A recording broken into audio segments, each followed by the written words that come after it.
carta a los romanos, y hoy vamos a ver los últimos versículos del capítulo 3. Hemos visto la semana anterior los primeros 20 y hoy vamos a leer los versículos 21 al 31. Y dice así el Espíritu de Dios: Pero ahora, sin la mediación de la ley, se ha manifestado la justicia de Dios, de la que dan testimonio la ley y los profetas. Esta justicia de Dios llega mediante la fe en Jesucristo a todos los que creen. De hecho, no hay distinción, pues todos han pecado y están privados de la gloria de Dios. Pero por su gracia son justificados gratuitamente mediante la redención que Cristo Jesús efectuó. Dios lo ofreció como un sacrificio de expiación que se recibe por la fe en su sangre, para demostrar así su justicia. Anteriormente, en su paciencia, Dios había pasado por alto los pecados, pero en el tiempo presente ha ofrecido a Jesucristo para manifestar su justicia. De este modo, Dios es justo y a la vez el que justifica a los que tienen fe en Jesús. ¿Dónde pues está la jactancia? Queda excluida.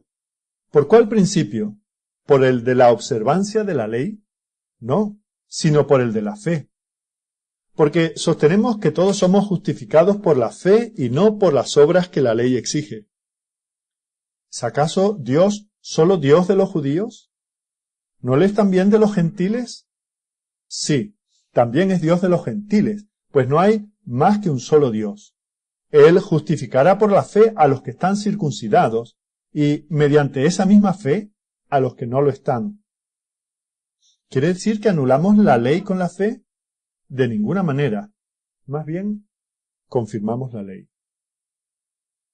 Bueno, como resumen de lo que hemos visto anteriormente, quisiera que fueseis al capítulo 1 y al versículo 17. Recordad que lo que origina esta carta es que el apóstol Pablo quiere ir a Roma a predicar el Evangelio, pero no puede por las circunstancias que está viviendo, y decide escribirles lo que les hubiera predicado de haber podido estar allí.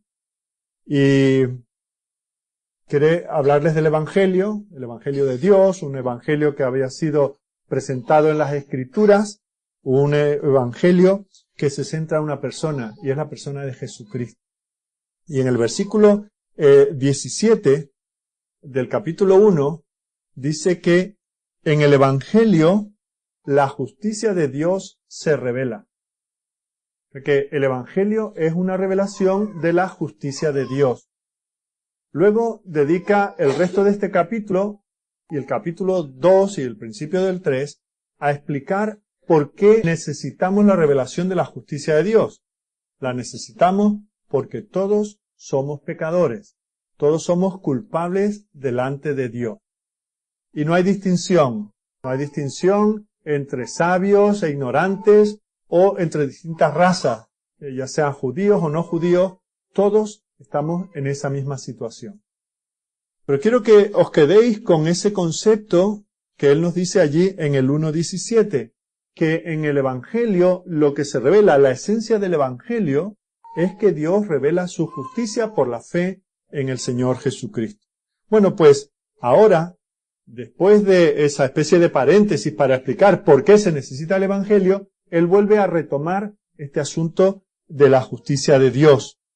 El hombre no tiene justicia propia, no hay justo, ni aun uno. No podemos ser justificados por cosas que nosotros hagamos, por obediencia a la ley o por cualquier otro tipo de obra o acto de religiosidad.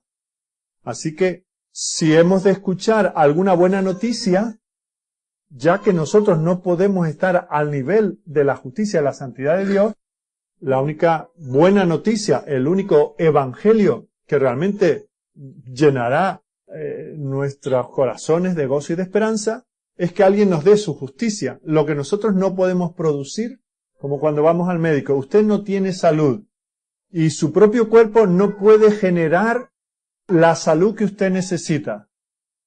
Así que está usted desahuciado. Y cuando ya te vas por la puerta, te dice el médico, pero una cosa, es que hay salud de fuera de usted que le puede ser aplicada. Entonces vuelves y te sientas y te dice cuál es el tratamiento. Alguien dona su sangre de tal manera que la tuya, que no está en una condición salubre, ahora te devuelve la vida. Eso es un poco lo que el apóstol nos va a explicar aquí. Así que en los versículos 21 al 30, los que hemos leído esta mañana, el apóstol nos va a hablar de esa revelación de la justicia de Dios.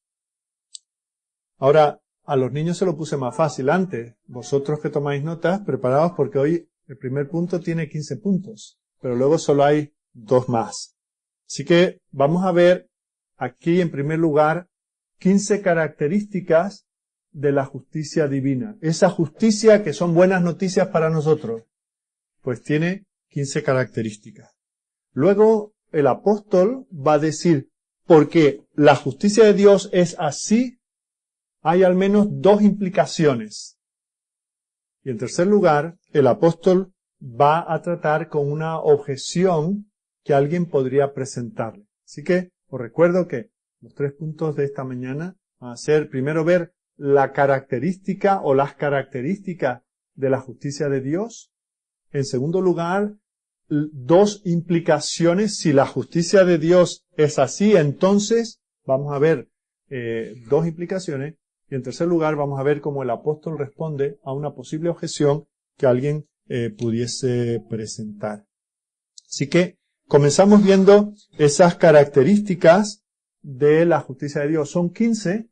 Espero que nos parezca, apenas vamos a enumerarlas y a dar una mínima explicación de ellas. Espero que el hecho del número no nos distraiga y podamos ver la progresión del apóstol, que nos ha dicho que la buena noticia es que Dios concede justicia a los que creen en Él porque nosotros la necesitamos, y ahora nos va a decir qué clase de justicia es esa.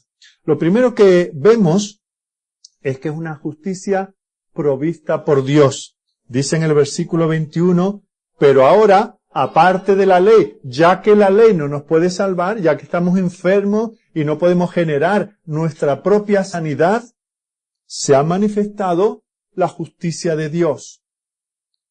El mismo Dios que te condena, ese mismo Dios que está airado contra ti, como ha explicado en los capítulos anteriores, ese mismo Dios al que tú has despreciado y cuya justicia tú has retenido para que no se manifieste, ese mismo Dios es el que te provee la justicia. Es una justicia provista por Dios. ¡Qué gran misericordia de parte de Dios! Dios, el ofendido, es el que la muestra, es el que la provee. Cuando dice aquí que se ha manifestado, no simplemente aquí la veis pero no la tenéis, no. Dios la ha manifestado y Dios la concede. Dios hace por el hombre lo que el hombre no puede hacer por sí mismo. ¡Qué poder tan grande! Un poder mayor que el poder del pecado en nosotros. Un poder mayor que el de la ley, que simplemente nos denuncia el pecado pero no puede transformarnos. La justicia de Dios tiene poder para ponernos en buena relación con el Señor. En segundo lugar, el apóstol nos dice que es una justicia que se muestra ahora. Dice el versículo 21, pero ahora, aparte de la ley, se ha manifestado la justicia de Dios. Es revelada ahora. Te puede ser acreditada ahora. A los niños les explicábamos, cuando un pecador que reconoce que no tiene justicia va a los pies de Cristo y pide perdón por sus pecados, en el cielo hay un juicio ahora, en este momento, y es declarado absuelto. No tiene que continuar cargando con su culpa, es justificado. Por lo tanto, podemos tener una relación con Dios ahora. No tenemos que esperar a la vida venidera. Desde ahora podemos ser investidos, cubiertos por la justicia de Dios.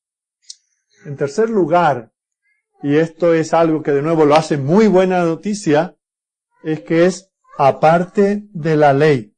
De nuevo leemos el versículo 21. Pero ahora, aparte de la ley, se ha manifestado la justicia de Dios. ¡Qué buena noticia esta! Que no depende de mi obediencia a la ley. es aparte de la ley. Es una manera de ser puesto a bien con Dios. Es una manera de ser aceptados por Dios. Y está destinada a aquellos que no han guardado la ley. Si fuese para aquellos que han guardado la ley, entonces estaríamos en un gran aprieto. No sería buenas noticias porque ninguno la hemos guardado. Pero no, es para aquellos que no la han guardado, que no pueden guardarla y que no quieren guardar la ley.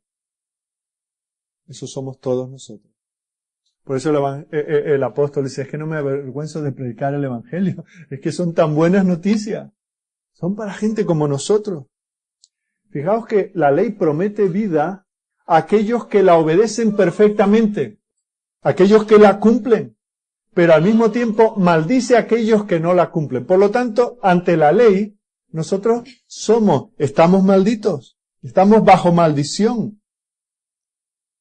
Pero la buena noticia del evangelio es que alguien ha sido hecho maldición para que nosotros seamos justificados delante de Dios. Esa persona es la misma que ha cumplido la ley perfectamente. Esa persona es la misma a la que nosotros hemos aborrecido por naturaleza. Por eso es que ha cumplido la ley perfectamente por nosotros. Nos provee, nos concede ahora una justicia que no es nuestra propia, sino que nos es ofrecida ahora, aparte de la ley.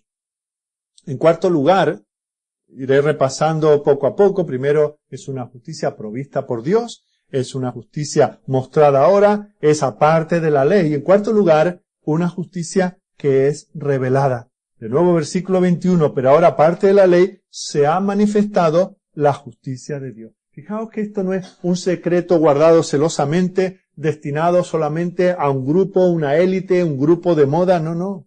Es una justicia que es revelada. Es manifiesta a todos los hombres. Cuando el apóstol Pablo escribió esto hace cerca de 2000 años, todavía no había llegado a todo el mundo, pero 2000 años después, podemos decir, ahora ha llegado prácticamente a todo el mundo. Se ha dado a conocer, ha sido descubierta, se ha quitado el velo de sobre ella. Ha sido predicada a todos. Está a nuestra disposición. Por eso venimos aquí los domingos a la casa del Señor, para que se nos manifieste esa revelación de la justicia de Dios. Nosotros estamos expuestos, como cualquier otro segmento de la humanidad, a esa justicia que ha sido revelada. No tenemos que, como va a decir más adelante el apóstol, que subir a los cielos o bajar al Hades para ver si encontramos la justicia. No, ha sido revelada. Ha sido revelada, personificada en el propio Señor Jesucristo. En quinto lugar, vemos como esta justicia es una justicia de la cual profetizaron desde hace mucho tiempo y testificaron la ley y los profetas. Volvemos al versículo 21, donde dice, pero ahora, aparte de la ley, ha sido manifestada la justicia de Dios, testificada por la ley y por los profetas. Fijaos que esto no es un proyecto producto de la imaginación de un hombre, que se para sentado en una piedra mirando al mundo y dice, el mundo tal como está muy mal, no hay quien busque a Dios, así que, ¿cómo podríamos ponernos a bien con Dios? Y se pone a dar vueltas, a hablar con otros pensadores y filósofos y dice, qué bueno sería si ocurriera esto. No. Es algo de lo cual no tenemos que soñar. No tenemos que inventarlo. No es un invento moderno. No. Ya el Antiguo Testamento da testimonio de ella. Ha sido declarada desde los tiempos más antiguos. Fue de esta manera que los hombres y mujeres de aquel periodo fueron puestos a bien con Dios, fueron justificados. Eso es lo que nos dice Hebreos capítulo 11. Por la fe, toda aquella gente fue aceptada delante de Dios. No por sus obras, no por su cumplimiento de la ley, que no podían cumplirla, sino por la misma justicia que ahora ha sido revelada. En sexto lugar, en ese progreso que el apóstol va haciendo al presentarnos esta buena noticia de la justicia de Dios, nos dice que es efectiva por la fe en Jesucristo. Pasamos al versículo 22 y dice que es la justicia de Dios por medio de la fe en Jesucristo. Pablo nos está hablando de cómo recibimos nosotros la justicia de Dios. Dice que no la recibimos por las obras, no la recibimos por la obediencia a la ley, sino que recibimos esta justicia, esta declaración de ser absueltos, la recibimos por la fe. Ahora, la fe no opera en el vacío. No se trata de creer mucho en no se sabe qué. No.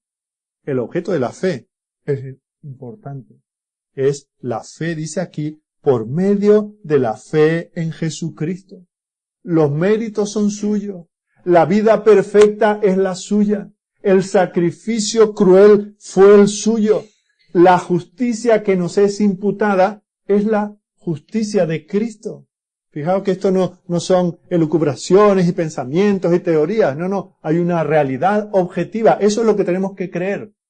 Que Cristo Jesús fue enviado como propiciación por nuestros pecados. Que Jesucristo ha comprado esta justicia. Y que al creyente le es imputada. Le es puesta en su cuenta. Y porque es por la fe, el creyente no tiene que hacer nada. No tiene que merecerla. Es un regalo recibido por la fe. Claro, hay algunos que dicen, sí, pero es mi fe. Yo tengo que hacer algo, yo tengo que creer. Vamos a imaginar que en lugar de decir que la justicia de Dios por medio de la fe en Jesucristo, cambiemos la palabra fe por la palabra vista. ¿Sí? Nosotros simplemente recibiríamos esta justicia por verla. Si esto fuese así, ¿habría algún mérito en nosotros? ¿Hacemos un esfuerzo por ver? No, nos es otorgada la capacidad de ver. Y por eso nos apropiamos de las cosas que están delante de nosotros. Si la salvación, la justificación fuese por ver lo que Dios ha hecho, no habría nada en nosotros. La propia vista es un don de Dios. No somos salvos por tener vista, sino por lo que vemos. Ahora, cambiad en este argumento la palabra vista por la palabra fe. No es la fe como, bueno, Dios ha hecho su parte, ahora yo tengo que creer. Si yo no creo, no hay nada que Dios haya podido hacer que tenga ningún valor. No. La fe no es la cosa que nos hace salvos, sino es el medio por el cual nosotros la recibimos. Eso nos lleva al séptimo punto. Os recuerdo de nuevo, esta justicia es provista por Dios, mostrada ahora, esa parte de la ley es revelada, no es un misterio, es revelada, fue declarada ya por los profetas del Antiguo Testamento, compartimos un mismo medio de salvación que los creyentes de la antigüedad, es efectiva en Jesucristo. En séptimo lugar, todos los que creen reciben esa justicia. Volvemos a leer el versículo 22 y el 23.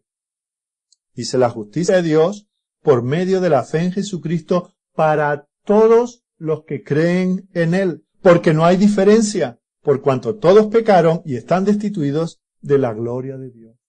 Toda la humanidad, independientemente de su sexo, de su cultura, de su raza, independientemente de su idioma, del color de su piel, toda la humanidad está perdida, es impotente, no puede ponerse a bien con Dios.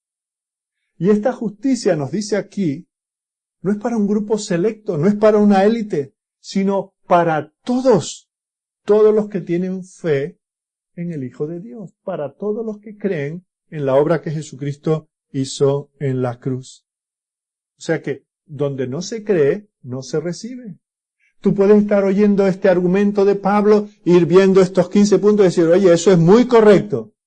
¿Pero esto quién se lo cree? Entonces no es para ti. Tú no tienes esa justificación. Tú no has sido perdonado por Dios.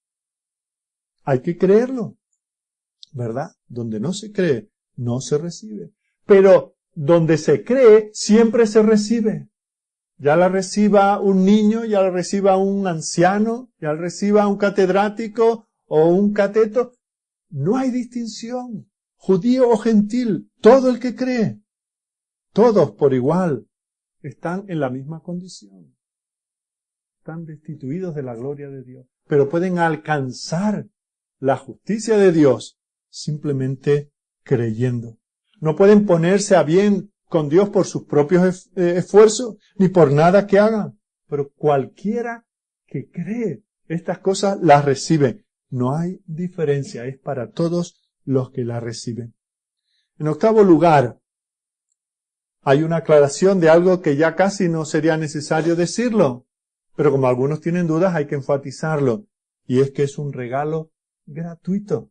Eso es reiterar, ¿verdad? Con decir es un regalo, pero hay que especificar, ¿verdad? Es un regalo gratuito de la gracia de Dios. Versículo 24. Siendo justificados gratuitamente por su gracia, mediante la redención que es en Cristo Jesús. Antes les leía a los niños el catecismo, donde de una manera muy sencilla se explican estas cosas. Ahora quisiera leeros lo que dice el Catecismo Menor de Westminster al respecto sobre la justificación. Recordad que estamos viendo que es un regalo gratuito, un obsequio de parte de Dios. Pues lo define así el Catecismo Menor de Westminster. La justificación es un acto de la libre gracia de Dios por el cual Él perdona todos nuestros pecados y nos acepta como justos delante de Él. Mas esto solamente en virtud de la justicia de Cristo, la cual nos es imputada y que recibimos por la fe únicamente. Es un asunto de pura gracia, de gracia del principio hasta el fin. Vemos que esta definición de esos teólogos de Westminster de hace 300 y pico años está simplemente en sintonía con lo que ya nos está enseñando aquí el apóstol Pablo. Nos está diciendo que Dios no pone a las personas a bien con Él debido a las obras, ni por la fe, como si la fe fuese la causa o la razón por la que se nos da. La fe es simplemente el medio por el que se recibe. La justicia de la cual está hablando el apóstol Pablo, esa que en el 1.17 dice que el Evangelio es la revelación de la justicia de Dios, esa que está explicando aquí, nos dice que es un obsequio absoluto.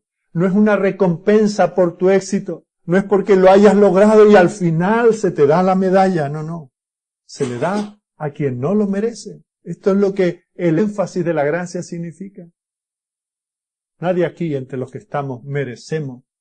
Ni merecimos nunca, ni lo merecemos ahora, después de décadas tal vez en la fe de Cristo. Nadie en ese sentido tiene ninguna ventaja por haber nacido en una familia con padres creyentes o haber sido cristianizado con un bautismo o cualquier tipo de cosa. No, estamos todos en la misma situación, destituidos de la gloria de Dios, pero gratuitamente, sin merecerlo ninguno, se nos otorga esta bendición. Aquellos que la reciben no han contribuido, no tienen mérito ninguno de su parte. Es la justificación del impío. Dios no justifica al justo, que no hay ni uno, como dice en el versículo 10. Dios justifica al impío. Aquí tenemos al rey vistiendo a los mendigos. No hay ninguno que merezca entrar al banquete. Él nos pone la justicia de Cristo como vestidura y entonces ya podemos entrar en su comunión y en su presencia. En noveno lugar, vemos cómo esta justicia nos es dada por la redención que es en Cristo Jesús. Versículo 24. Siendo justificados gratuitamente por su gracia, eso es lo que acabamos de ver, es gratis para nosotros, pero mediante la redención que es en Cristo Jesús. Fijaos, algo gratuito pero no barato. Algo absolutamente obsequiado, pero que costó un gran precio. Eso es lo que la palabra redención significa. Es algo que es recomprado, readquirido, reposesionado, rescatado por un precio. ¿Quién ha pagado el precio? Dice aquí el apóstol, Cristo Jesús. ¿Qué precio ha pagado? Todo. No hay nada que quede por pagar por parte nuestra. Ahora, ¿cuál es el precio que Él tuvo que pagar? Bueno, la respuesta es nuestro 10º punto. El precio que Él pagó fue la propiciación por su sangre. Versículo 25 a quien Dios puso como propiciación por medio de la fe en su sangre. Dios creó al mundo simplemente al sonido de su voz. Él lo pronunció y existió. Pero no ocurrió lo mismo con nuestra justificación. Tuvo que ser comprada. La ira de Dios tuvo que ser propiciada. ¿Cómo? Por la vida de Cristo. Él cargó con nuestro pecado. Él apaciguó la ira de Dios. Él desvió la ira de Dios, sufriéndola él mismo. Fue quien borró el registro, el apunte. Esos antecedentes penales que nosotros teníamos en las cuentas de Dios, todos nuestros pecados Él los borró, pero no al sonido de su voz, sino sufriendo la muerte en la cruz. Fue con sangre, fue con su sangre. ¡Qué amor tan grande! Por eso son buenas noticias, y eso es lo que tiene al apóstol deseando compartirlas con los cristianos allí también en Roma. Fue Dios, no nosotros, quien lo expuso a esto. Fue Dios, el Padre, quien descargó su ira sobre Dios el Hijo. Dios lo hizo pecado y luego lo aplastó con su ira por causa del pecado que no era suyo. Todo eso ocurrió en el Calvario y allí quedó sellada esa transacción. Ya no hay nada que añadir, ya quedó todo asegurado. Ahora, los beneficios que Él obtuvo en la cruz, cuando, como lo decíamos a los niños, cuando el pecador aquí en la tierra se arrepiente en el tribunal del cielo, es declarado absuelto, porque ya Cristo pagó por sus pecados con su propia sangre. De esta manera, mi pecado es perdonado y el castigo que yo merezco, Él es imputado a nuestro Señor. En un 10º lugar, vemos como esta expiación tiene efectos tanto retroactivos como ultraactivos. Fijaos capítulo 3, versículo 25. Habla de Cristo, que se ofreció como nuestra propiciación. Dice, a quien Dios puso como propiciación por medio de la fe en su sangre para manifestar su justicia a causa de haber pasado por alto en su paciencia los pecados pasados. Ahora, esto el apóstol ya avanza un poco más. Y aquí nos presenta el hecho de que los creyentes en la antigüedad, en lo que nosotros llamamos el periodo del Antiguo Testamento, fueron justificados de la misma manera que los creyentes después de que Cristo muriera en el Calvario. Dios no es indiferente a las demandas de la justicia. Sin embargo, se dice que Él fue muy paciente respecto a los pecados de muchos en el periodo del Antiguo Testamento. Y lo que hizo fue posponer el juicio de ellos. Habría sido injusto por su parte dejar sin juzgar aquello y castigar a los culpables del Antiguo Testamento. De tal manera que si hemos explicado a los niños que cuando un pecador se arrepiente hoy y cree en Cristo, hoy hay un juicio, hoy en el cielo por el cual es declarado inocente, no podemos decir lo mismo con los creyentes del Antiguo Testamento, porque Jesucristo no había entregado su vida en propiciación por ellos. Pero dice que Dios lo pasó por alto sus pecados temporalmente, apuntando hacia el sacrificio que Jesucristo había de hacer, hacia la compra de la justicia de aquellos creyentes que Él había de hacer en la cruz del Calvario.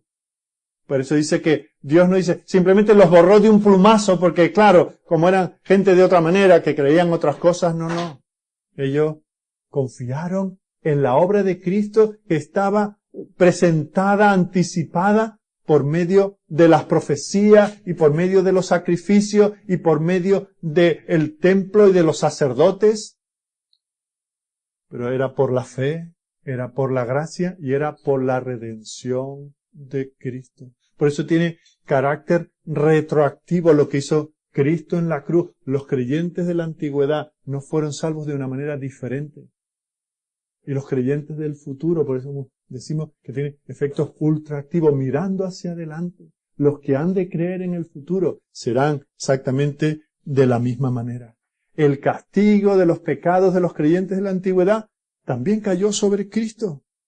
Aquellos a los que Dios justificó en el Antiguo Testamento lo justificó sobre la base de lo que Cristo habría de hacer posteriormente en la cruz del Calvario. Quiero repasar lo que hemos visto. En primer lugar, es una justicia provista por Dios, manifestada ahora. Esa parte de la ley es revelada, fue declarada por los profetas del Antiguo Testamento, es efectiva en Jesucristo. Todos los que creen la reciben sin excepción. Es un regalo, un obsequio gratuito de la gracia divina. Es dada gratuitamente, pero al precio de la redención en Cristo. El precio que tuvo que pagar fue su propia sangre, hizo propiciación. Propiciar es desviar la ira. Dios desvió la ira sobre nosotros y la puso sobre Cristo. Y hemos visto en último lugar, un décimo lugar, que esa propiciación tiene efectos retroactivos. Los creyentes de la antigüedad fueron salvos, justificados de la misma manera. A continuación, vemos que por esta manera de obrar Dios, por esta manera de imputarnos la justicia, Dios demuestra claramente que es justo. Versículo 26. Con la mira de manifestar en este tiempo su justicia, a fin de que Él sea el justo y el que justifica al que es de la fe de Jesús. Este es el versículo que tratábamos de explicarle a los niños. De esta manera, por la manera en que Él ha obrado, queda demostrado claramente que Dios es justo. El hecho de que Dios pasara por alto durante un tiempo los pecados de los creyentes de la antigüedad podría parecer algo injusto, pero ahora vemos claramente que ese no es el caso. Dios retuvo el juicio que había de caer sobre ellos, lo puso sobre Cristo, pero Cristo todavía no había venido al mundo, no había dado su vida en la cruz, no había hecho la propiciación por los pecados. Así que lo que hace Dios es dilatar. Y vemos que esto en la justicia humana no nos resulta algo extraordinario, ¿verdad? ¿Cuántas veces hay una sentencia, pero luego hay un tiempo hasta que se cumple? Tienes que pagar una deuda, se te da un tiempo hasta que la pagas. La tienes que pagar, tienes que afrontar eso, no puedes eludirlo, pero se pospone. Eso es lo que ha hecho Dios. Y con eso manifiesta que es justo. No dice, bueno, lo del pasado lo vamos a olvidar y vamos a centrarnos en lo que tenemos ahora. No. Fue de la misma manera que aquellos hombres y mujeres, en aquel largo periodo del Antiguo Testamento, cuando Él perdonaba a Abraham, a Moisés, a los creyentes de la antigüedad, lo hizo teniendo en mente el sacrificio que Jesucristo iba a hacer en la cruz. Allí Él habría de castigar justamente los pecados. El sustituto había de llevar el pecado de aquellos hombres. Así que esos acontecimientos ahora ya han tenido lugar. Y nosotros podemos ver de qué manera Dios es justo cuando declara justo a un pecador. Cuando Dios declaró a Abraham justo, no estaba cometiendo una injusticia. No, estaba aplazando el desvío de su ira contra Abraham. Lo estaba aplazando al momento en que Jesucristo diese su vida en la cruz. Y vemos cómo esto nos ha sido declarado ahora. Ya no existe un velo que esconda el propiciatorio. Ahora eso está accesible. ¿Os acordáis? En la antigüedad el pueblo de Dios no podía ir al lugar santísimo donde se manifestaba la gloria de Dios. Pero ese velo, cuando Jesucristo murió, se abrió de arriba abajo. Ahora tenemos un acceso porque ya ha sido consumada la obra de Cristo en la cruz. En aquel tiempo todo esto estaba velado. No se podía entrar a aquel lugar. Solamente el sumo sacerdote que representaba al pueblo delante de Dios podía hacerlo una vez al año con sangre en sus manos que simbolizaba que el pecado del pueblo sería perdonado con sangre, no la de aquel cordero, sino de la que aquel cordero estaba representando, la sangre de Jesucristo. Así que Dios pospone el pago de la culpa hasta que Jesucristo venga y dé su vida en la cruz. Así que la justificación por la fe era desconocida anteriormente como la conocemos ahora porque había un velo. Pues sabemos que aunque había un velo, era realizada de la misma manera. En 13º lugar, la justicia de Dios no es menoscabada con su manera de actuar. Fijaos que dice en el versículo 26, con la mira de manifestar en este tiempo su justicia. La muerte de Cristo en la cruz fue un acto penal. Fue la satisfacción de la justicia divina. La justicia de Dios demandaba castigo. Y eso es lo que ocurrió. Fue un acto penal. Fue sustitutiva. Jesucristo tomó sobre sí el pecado, la culpa, las consecuencias del pecado de otros, lo que otros merecían. Pero el castigo ya lo sufrió. Ya ha sido pagado. La justicia de Dios no ha sido anulada. Eso es lo que reafirma este versículo. Todo esto lo ha hecho evidente Dios para mostrar que Dios no va a bajar el nivel porque tú seas bautizado, ni miembro de esta iglesia, ni hayas leído la Biblia no sé cuántas veces. No. Tienes que estar cubierto por la justicia de Cristo. No hay otra manera. Porque Dios no puede ser infiel a su justicia. Dios tiene que permanecer justo. Y es por eso que lo ha hecho de esta manera.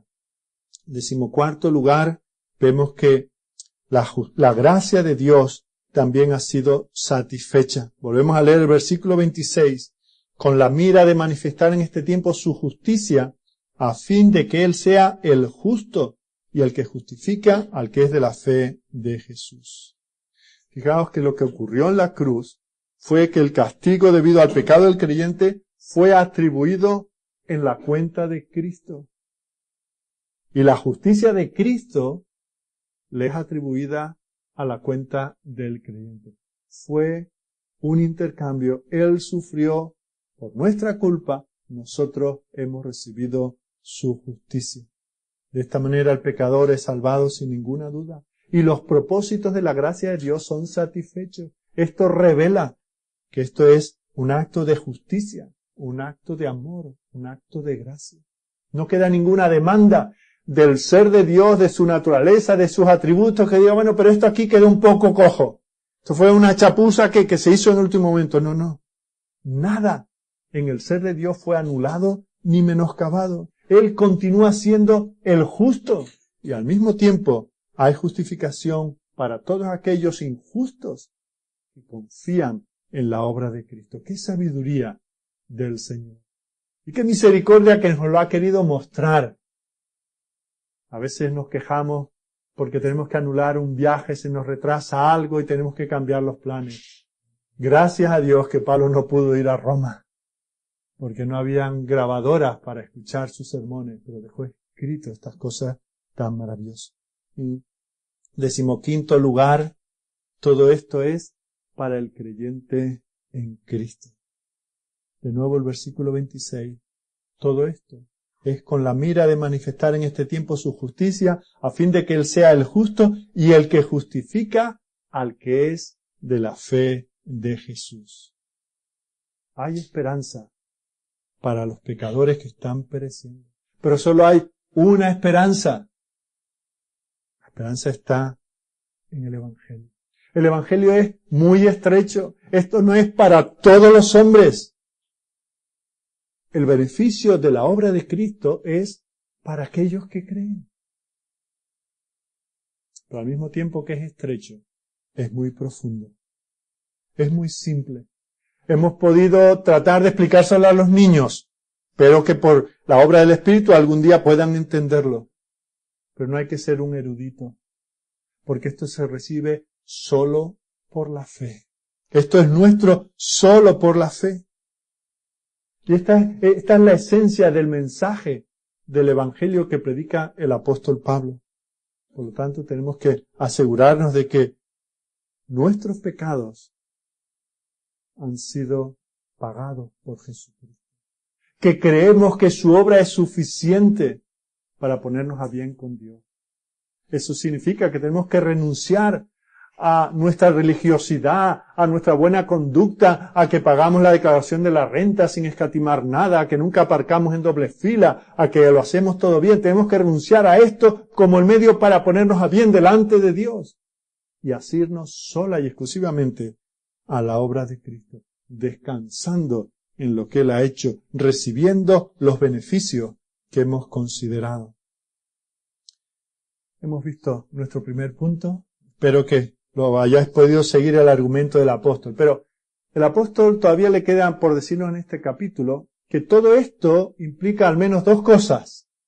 La primera, y esto lo vemos en los versículos 27 al 30.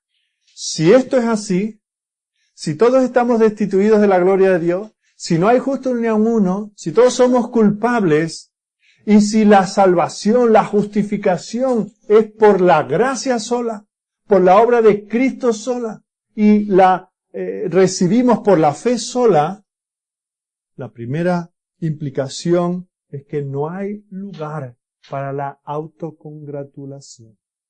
No hay decir, qué bueno eres, macho, qué bien lo haces. Fijaos lo que dice el versículo 27. Si esto es así, ¿dónde pues está la jactancia? Queda excluida. ¿Por cuál ley o por cuál principio, por cuál norma? ¿Por la de las obras? No, sino por el principio, por la ley de la fe. Concluimos pues que el hombre es justificado por fe sin las obras de la ley. Fijaos que él dice, puesto que esto es así, nadie puede jactarse. Ahora, ¿de qué jactancia está hablando el apóstol? De la que mencionó en el capítulo 2. Es que había una serie de personas en la iglesia de Roma que decían, bueno, pero claro, es que yo soy judío, es que yo pertenezco al pueblo del pacto, yo tengo la ley desde pequeñito, mi papá me la repetía todos los días, yo iba a la iglesia, yo tengo las promesas, yo tengo la marca en mi propio cuerpo, yo estoy circuncidado, y por eso se jactaban. Pero dice el apóstol, ¿dónde está la jactancia? Si es todo de gracia, si es todo inmerecido, si todo lo ha hecho Dios y me lo da como un obsequio, no hay lugar para que yo me jacte de haber sido investido con la justicia de Dios.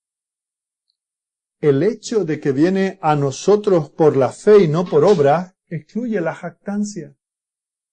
Nadie puede decir que se la ha ganado, nadie puede decir que se la ha merecido.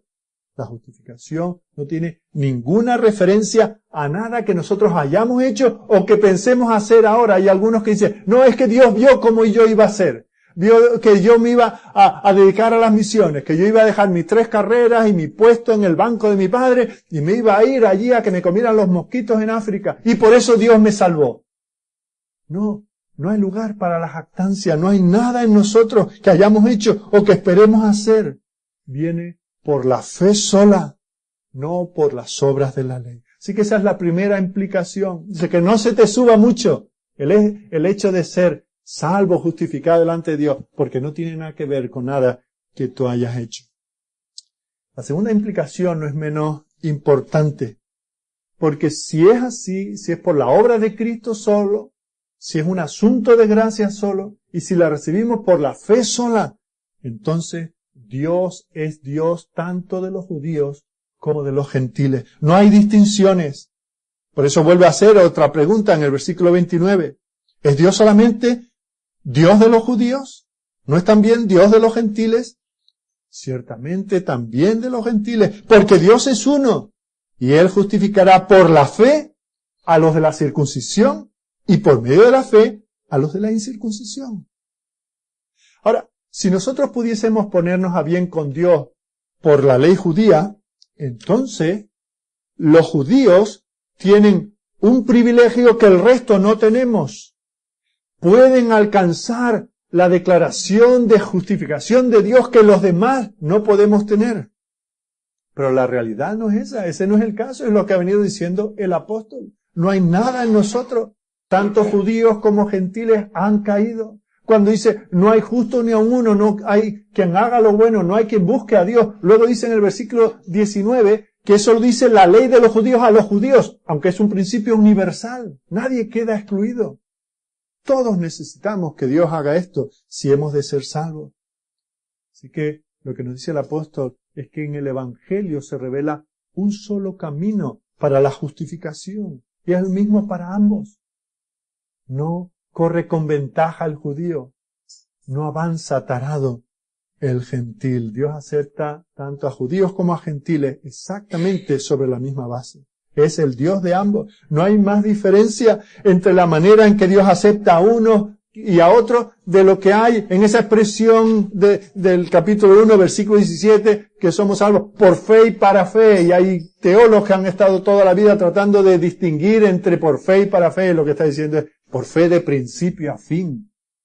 No hay nada que nosotros podamos aportar, es de pura gracia. Así que las viejas distinciones se han desmoronado. Y esto tenía unas implicaciones muy prácticas para la vida de la iglesia, porque estaban todos en la casa de Dios sobre la misma base. Nadie estaba por delante de nadie. Solo hay una línea de demarcación que Dios ha trazado. Todos somos pecadores delante de Dios. Pecadores judíos, pecadores gentiles, pero todos pecadores. La única diferencia es si somos pecadores justificados o seguimos siendo pecadores perdidos. En último lugar, nos había dicho que no solamente el apóstol nos describe en esos 15 expresiones cómo es la justicia de Dios, no solo nos da estas dos implicaciones, sino que también todavía responde a una posible objeción final. Dice el versículo 31. Si esto es así, por la fe invalidamos la ley. O sea, la ley no sirve para nada. O sea, en ninguna manera. Sino que por todo este argumento estamos confirmando la fe. O sea, el apóstol dice, si no somos puestos a bien con Dios por la ley, ¿significa eso que la ley no vale para nada? ¿Cómo responde? Ni se te ocurra. Que nadie piense eso. En ninguna manera. Nosotros no somos personas que no tengamos que ver nada con la ley. De hecho, porque hemos recibido la justicia de Cristo por pura gracia, por medio de la fe, estamos subrayando la ley. ¿Cómo? ¿De qué manera? ¿Por qué necesitamos la justificación? ¿Por qué necesitamos ser declarados justos delante de Dios? Porque la ley es vinculante para todos. Si la ley solo fuese vinculante para los judíos, entonces Dios les justificaría por la ley. Pero hemos visto que todos hemos quebrantado la ley, unos conociéndola y otros en ignorancia. Existe algo como el bien y el mal, y a menos que seamos perfectamente justos, a menos que cumplamos todas las demandas de la ley, o que alguien nos atribuya su justicia, a menos que sea así, no seremos aceptables delante de Dios. ¿Por qué fue necesaria la cruz? ¿Por qué fue necesaria esa redención de Cristo? Porque todos habíamos quebrantado la ley. O sea que la ley sí sirve, entre otras cosas, para decirnos dónde hemos caído. Dios nos sigue demandando a nosotros que cumplamos toda justicia. Pero como no podemos, un sustituto inocente que sí cumplió la ley perfectamente, en lugar de nosotros pecadores culpables, Él dio su vida para salvarnos. Así que decir que esto es una atribución de la justicia de otro a nosotros, no anula la ley. El Evangelio no es enemigo de la ley. El Evangelio es un mensaje que sostiene la justicia de Dios, que condena al pecado. Ahora es diferente de la ley, eso sí. La ley demuestra que los pecadores son culpables y nos condena, no justifica a nadie. Por eso es necesario el Evangelio, que ese sí que tiene poder. Ese sí regenera, salva, justifica a pecadores culpables y condenados. Somos puestos a bien con Dios. Nosotros que hemos quebrantado la ley, somos puestos a bien con Dios por el Evangelio. Es porque la ley existe y porque es vinculante que el Evangelio es necesario, que el Evangelio tiene sentido. Porque si nadie fuese culpable de quebrantar la ley, ¿para qué necesitamos el Evangelio? Por eso el apóstol dirá en otro lugar que la ley es nuestro ayo, es nuestro maestro para llevarnos a Cristo. Es ese diagnóstico de todo lo que nos falta, de esa enfermedad mortal que tenemos. Y no nos puede salvar, no hay diagnóstico que sane. El diagnóstico revela cuál es la carencia de salud. Luego viene la curación. Si no hubiera ley, no necesitaríamos el Evangelio. Así que no podemos separar la una del otro. No hay distinción entre ellos. Hay armonía, hay conexión. Pero quisiera, después de ver esta objeción final, que volvieseis a casa y que repasaseis este pasaje, que os quedéis con esa primera parte, con esas 15 expresiones maravillosas. Este es el eje, este es el corazón, este es el centro del Evangelio. Somos pecadores culpables, pero Jesucristo llevó nuestra culpa en la cruz. Desvió la ira de Dios para que no caiga sobre nosotros. Dios aplastó a su Hijo. Y ahora nos concede a nosotros la justicia perfecta de Cristo. Ve a Cristo. Y si hoy vas a Cristo en el tribunal celestial, hoy mismo podrás ser declarado inocente. Oremos.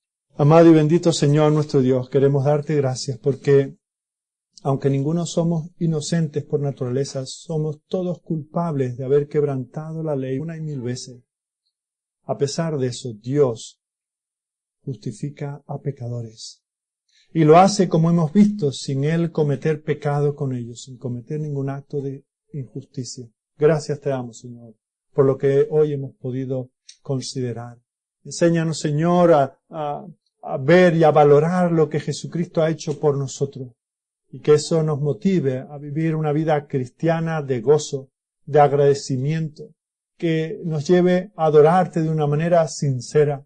Que no olvidemos, Señor, que lo que resultó gratis para nosotros supuso el precio más alto para el Hijo de Dios. Oh, Señor, gracias por permitir que conociéramos estas enseñanzas.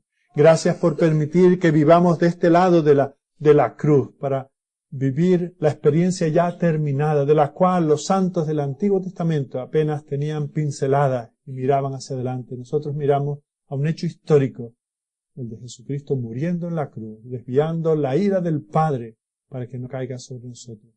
Yo te pido, Señor, que bendigas a nuestros niños, que ellos puedan entender estas verdades y que se afirmen en ellas. Bendice a nuestros jóvenes, a los mayores. Si hay entre nosotros personas que todavía son ajenos a estas realidades, Señor, que mediten en lo que se están perdiendo, que mediten en la realidad del juicio venidero, que vean, Señor, que están expuestos a la condenación eterna, a menos que estén asidos firmemente a la justicia de Cristo. Señor, como un día nos abriste los ojos a nosotros, ábrelo también en sus corazones, para que ellos puedan ver la verdad, abrazarla, ser transformados por ella. Te pedimos estas cosas para tu gloria, a través de tu Hijo. Amén.